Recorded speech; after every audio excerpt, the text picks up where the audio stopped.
ముందుగానే కడగాలండి. ఇసుక మట్టి ఉంటుందండి చాలా.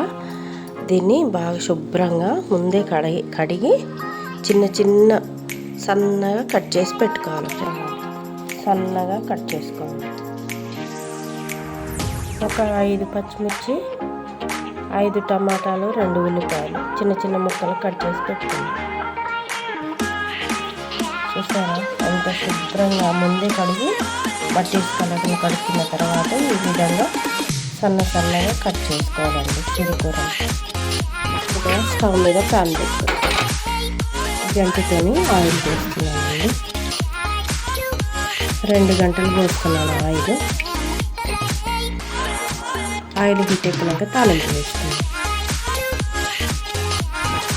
ఆయిల్ హీట్ ఎక్కినాక కట్ చేసి పెట్టుకున్న 2 ఉల్లిపాయ ముక్కలు మరియు పచ్చిమిర్చి ఒక 5 మగ్గాలండి. ఉల్లిపాయలు మంచిగా మగ్గాలండి.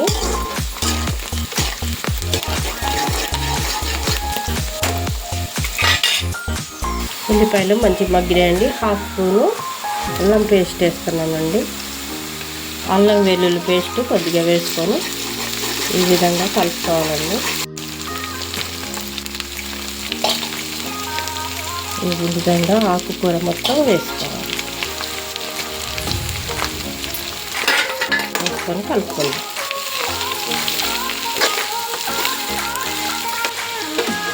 ఒక స్పూన్ పసుపు, 1 స్పూన్ పసుపు, 1 స్పూన్ కారం, రుచికి తగినంత సాల్ట్ వేసుకుంటాం.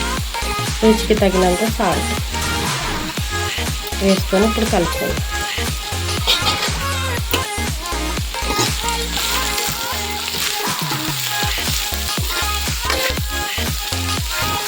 అంతా వేసుకొని కలుపుకోవాలండి.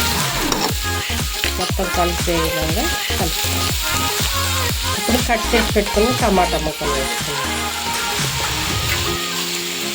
టమాటాలను ఆ విధంగానే ఉంచి మూత పెట్టుకున్నాం.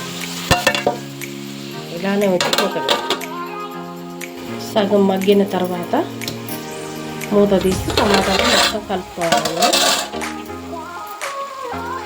మూత తీసి ఈ విధంగా మొత్తం కలుపుకోవాలి. పైకి కింది కానీ మొత్తం కలుపుకోవాలి.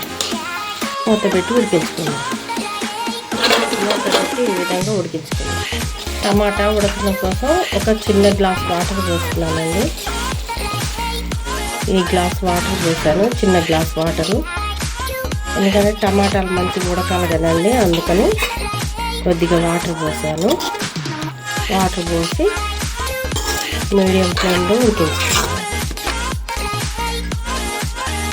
ఇలా మూత పెట్టి మీడియం ఫ్లేమ్లో ఉడికించుకోవాలి. ఈ విధంగా ఉడికించుకోవాలి. మధ్యలో కలుపుకోవాలండి. సూపర్గా ఉంటుంది ఫ్రెండ్స్. ఈ విధంగా మీరు ట్రై చేయండి ఫ్రెండ్స్. అయిపోయింది ఫ్రెండ్స్. ఈ విధంగా సిరికూర మీరు చేసుకోండి. చాలా బాగుంది, సూపర్ టేస్ట్. అయిపోయింది ఫ్రెండ్స్. స్టవ్ ఆఫ్ చేసేద్దాం. ఎంతో రుచికరమైన సిరికూర రెడీ. ఇది సిరికూర అండి. సూపర్ టేస్ట్ ఉంటుంది ఫ్రెండ్స్, సూపర్ టేస్ట్. ట్రై చేయండి. ఓకే ఫ్రెండ్స్, ఈ వీడియో గురించి మీకు నచ్చినట్టయితే లైక్ చేయండి, షేర్ చేయండి, సబ్స్క్రైబ్ చేయండి, కామెంట్ చేయండి. Okay, thank you friends. ఎంతో రుచికరమైన సిరికూర చిన్న తోట